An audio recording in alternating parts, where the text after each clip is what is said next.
Ashwavega news ಜೊತೆ ಮಾತನಾಡೋದಕ್ಕೆ ಹಿರಿಯ ಶಾಸಕರಾದಂತಹ ಬಸವನಗೌಡ ಪಾಟೀಲ್ ಯತ್ನಾಳ್ ಅವರಿದ್ದಾರೆ. ಅವ್ರಿಗೆ ಮಾತಾಡಿಸ್ತಾ ಹೋಗೋಣ. ಸರ್, ನಿನ್ನೆ ನಡೆದಂತ ಒಂದು ಘಟನೆ ನಿಮಗೆಲ್ಲರಿಗೂ ಕೂಡ ಗೊತ್ತೇ ಇದೆ. RSS ಚಟುವಟಿಕೆಗಳು ಸರ್ಕಾರಿ ಜಾಗದಲ್ಲಿ ಬಂದ್ ಮಾಡಬೇಕು ಅಂತ ಒಂದು ಹೇಳಿ ಪತ್ರ ಕೂಡ ಪ್ರಿಯಾಂಕ್ ಖರ್ಗೆ ಅವರು CM ಅವ್ರಿಗೆ ಬರೆದಿದ್ದಾರೆ. ಸರ್, ಇದ್ರ ಬಗ್ಗೆ ನಿಮ್ಮ ಪ್ರತಿಕ್ರಿಯೆ ಏನು ಸರ್? ನೋಡಿ, ಪ್ರಿಯಾಂಕಾ ಖರ್ಗೆ ಅವರಿಗೆ ನಾ ಹೇಳಕ್ ಬಯಸ್ತಾ ಇದ್ದೀನಿ, ಎಲ್ಲೆಲ್ಲಿ ಸರ್ಕಾರಿ ಜಾಗೆಯಲ್ಲಿ ಅನಧಿಕೃತವಾಗಿ ಮಸೀದಿಗಳನ್ನು ನಿರ್ಮಾಣ ಮಾಡ್ಯಾರ, ಅನಧಿಕೃತವಾಗಿ ಮದ್ರಸಾಗಳನ್ನು ನಿರ್ಮಾಣ ಮಾಡ್ಯಾರ, ಮೊದಲನ್ನು ತೆಗಿ ಕೆಲಸ ಮಾಡಲಿ.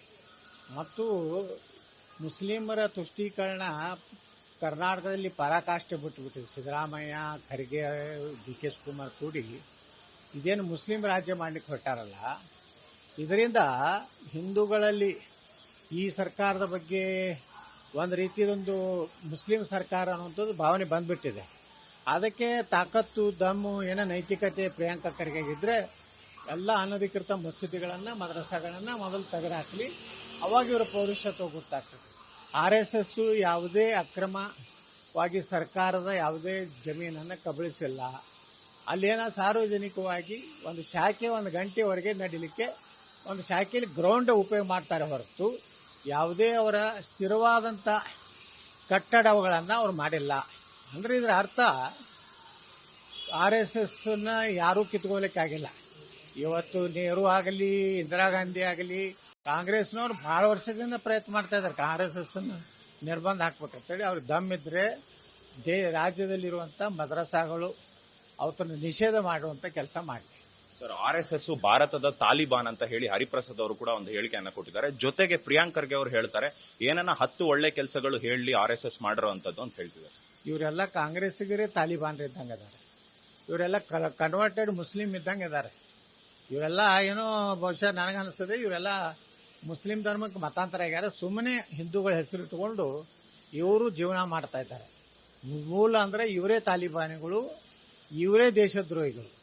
RSS ಬಗ್ಗೆ ಮಾತಾಡ್ತಾರಂದ್ರೆ ಇವರೆಲ್ಲ ಸಮಾಜದಲ್ಲಿ ಏಕತೆ ಅಂತ ತರುವಂಥದ್ದು, ಭೂಕಂಪ ಆದಾಗ, ಯಾವುದೇ ದೇಶಕ್ಕೆ ಅಪಾಯ ಬಂದಾಗ ಹಿಂದೆ ನೆಹರು ಸಹಿತ RSSನ ಸಹಾಯ ತಗೊಂಡಾರೆ. ಭಾರತ ಚೀನಾ ಯುದ್ಧದ ಸಂದರ್ಭದಲ್ಲಿ ಅನೇಕ ಏನಾದರೂ ಮಹಾಪೂರ್ ಬಂದಾಗ ಇವತ್ತು ನೆಹರು ಅವರು ಸಹಿತ ಇದರ ಒಂದು ಸಹಾಯ ಹಸ್ತವನ್ನು ಕೇಳಿದ್ದು ಅಂತದ್ದು ಉದಾಹರಣೆ ಇದೆ. ಅದಕ್ಕೆ ನೆಹರುವರೇ ಒಂದು ಕಡೆ ಹೊಗಳ್ತಾರೆ. RSS ನಿಜವಾಗಿ ದೇಶದ ಸಲುವಾಗಿ ಕೆಲಸ ಮಾಡುವಂಥ ಸಂಸ್ಥೆ ಅಂತ. ಆದರೆ ಈ ಪ್ರಿಯಾಂಕಾ ಖರ್ಗೆಗೆ ಏನು ಗೊತ್ತಿದೆ? ಅವರಪ್ಪ 50 ವರ್ಷ ಆಯ್ತು ಸರ್ವಿಸ್, ಏನು ರಾಜಕೀಯ ಮಾಡ್ತಾ ಇದ್ದಾರೆ. ಅವ್ರಿಗೆ ಏನೂ ಮಾಡೋದಾಗಿಲ್ಲ. ಇವನು ಏನು ಮಾಡ್ತಾನೆ ನಮ್ಮ ಪ್ರಿಯಾಂಕಾ ಖರ್ಗೆ ಅಂತ ನಾನು ಕೇಳ್ತೇನೆ. ಸರ್, ಪದೇ ಪದೇ RSS ಆಗಿರ್ಬೋದು ಮತ್ತು ಬಿಜೆಪಿ ಶಾಸಕರು ಏನಾದರೂ ಟಾರ್ಗೆಟ್ ಆಗ್ತಿದ್ದಾರಾ ಅಂತ. ಯಾಕಂದ್ರೆ ನಿನ್ನೆ ಕೂಡ ಅಷ್ಟೇ ಮುನಿರತ್ನ ಅವರು ಒಂದು DCM ಅವ್ರ ಕಾರ್ಯಕ್ರಮಕ್ಕೆ ಹೋದಂತಹ ಸಂದರ್ಭದಲ್ಲಿ ಕರಿಟೋಪಿ ಬಾಯಿಲಿ ಅಂತ ಮುನಿರತ್ನ ಅವ್ರಿಗೆ ಕರೀತಾರೆ. ಮತ್ತೆ ಅವರ ಮೇಲೆ ಹಲ್ಲೆ ಆಯ್ತು ಅಂತ ಕೂಡ ಮುನಿರತ್ನ ಅವರು ಹೇಳ್ಕೊಂಡಿದ್ದಾರೆ. ಈ ಘಟನೆ ಬಗ್ಗೆ ಏನ್ ಹೇಳ್ತೀರಾ ಸರ್? ನೋಡಿ, ಶಾಸಕರ ಗೌರವ ಇವತ್ತು ಈ ರಾಜ್ಯದಲ್ಲಿ ಅಪಮಾನ ಮಾಡುವಂಥದ್ದು ನಡೆದಿದೆ. ನಾಳೆ ನಾವು ವಿಧಾನಸಭೆ ಪ್ರಾರಂಭ ಆಗಲಿ, DK ಶಿವಕುಮಾರ್ ಮೇಲೆ ನಾವೆಲ್ಲರೂ ಕೂಡಿ ಹಕ್ಕು ಚ್ಯುತಿ ಮಂಡನೆ ಮಾಡ್ತೀವಿ. ಈ ರೀತಿ ಒಬ್ಬ ಶಾಸಕರಿಗೆ ಏನು ಗೌರವ ಕೊಡಬೇಕಾಗಿತ್ತು, ಸರ್ಕಾರಿ ಕಾರ್ಯಕ್ರಮ ಕರೆಯದೆ ಅಲ್ಲಿ ಕೆಳಗೆ ಕೊಂಡಿರುವಂಥ ಪರಿಸ್ಥಿತಿ ನಿರ್ಮಾಣ ಮಾಡಿದ್ದು, ಮತ್ತು ಅವರು DK ಶಿವಕುಮಾರ್ ಅಪಮಾನ ಮಾಡಿದ್ದು, ಯಾರೋ ಒಬ್ಬ ಕಾಂಗ್ರೆಸ್ ಕಾರ್ಯಕರ್ತ ಅವ್ರ ಟೋಪಿಯನ್ನು ತೆಗೆದು ಎಸೆದಿದ್ದು, ಇದೆಲ್ಲದರ ಬಗ್ಗೆನೂ ನಾಳೆ ವಿಧಾನಸಭೆಯಲ್ಲಿ ನಾವು ಚರ್ಚೆ ಮಾಡ್ತೀವಿ.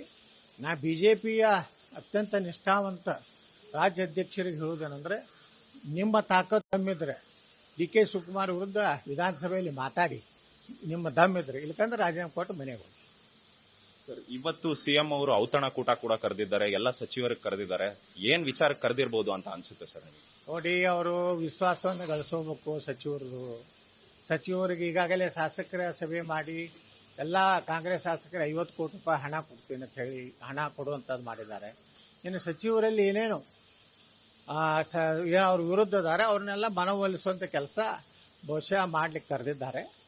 ಇವತ್ತೇನು ಸಿದ್ದರಾಮಯ್ಯನವರು ಗಾಬರಿ ಆಗುವಂಥದ್ದು ಏನೂ ಇಲ್ಲ. ಯಾಕಂದರೆ DK ಶಿವಕುಮಾರ್ ಹಿಂದೆ ಶಾಸಕರುಗಳೇ ಇಲ್ಲ ಅಂದಮೇಲೆ ಸಿದ್ದರಾಮಯ್ಯನವರಿಗೆ ಒಂದು ರೀತಿ ಪೂರ್ಣ ಪ್ರಮಾಣದ ವಿಶ್ವಾಸ ತಗೋಬೇಕು ಮಂತ್ರಿಮಂಡಲದ ಕರೆದಿರ್ಬೋದು.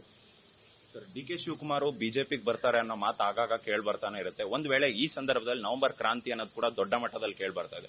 ಒಂದ್ ವೇಳೆ ಈ ಸಂದರ್ಭದಲ್ಲಿ ಏನಾದ್ರೂ ಬಿಜೆಪಿಗೆ ಬರ್ತಾರಾ, ಏನ್ ಅನ್ಸುತ್ತೆ ನಿಮಗೆ?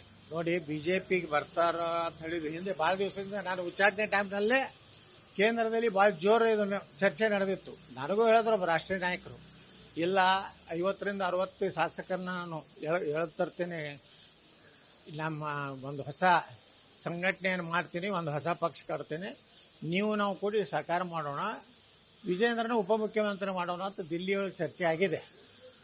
ಇದೇನು ಸುಳ್ಳಲ್ಲ, ಅದು ಆಗಿದ್ದು ನಿಜ. ಅದಕ್ಕೇ ಯತ್ನಾಳ್ ಒಂದು ತೊಂದರೆ ಆಗ್ತದೆ. ಯತ್ನಾಳ್ ಉಚ್ಚಾಟನೆ ಮಾಡಿದ್ದು, ನಾನು ಉಚ್ಚಾಟನೆ ಹಿಂದೆ ಡಿ.ಕೆ. ಶಿವಕುಮಾರ್ ಮತ್ತು ವಿಜೇಂದ್ರನ ಒಂದು ಏನು ಹೊಂದಾಣಿಕೆ ರಾಜಕಾರಣನೂ ಕಾರಣ ಇದೆ. ಸರ್, ಯತ್ನಾಳ್ ಅವರ ಗರ್ವಾಪ್ಸಿ ಯಾವಾಗ ಅನ್ನೋ ಮಾತು ಕೂಡ ಕೇಳಿ ಬರ್ತಾ ಇದೆ. ಮತ್ತೆ ದೊಡ್ಡ ಮಟ್ಟದಲ್ಲಿ ರಾಜ್ಯ ಪ್ರವಾಸ ಕೂಡ ನೀವು ಮಾಡ್ತಿದ್ದೀರಾ.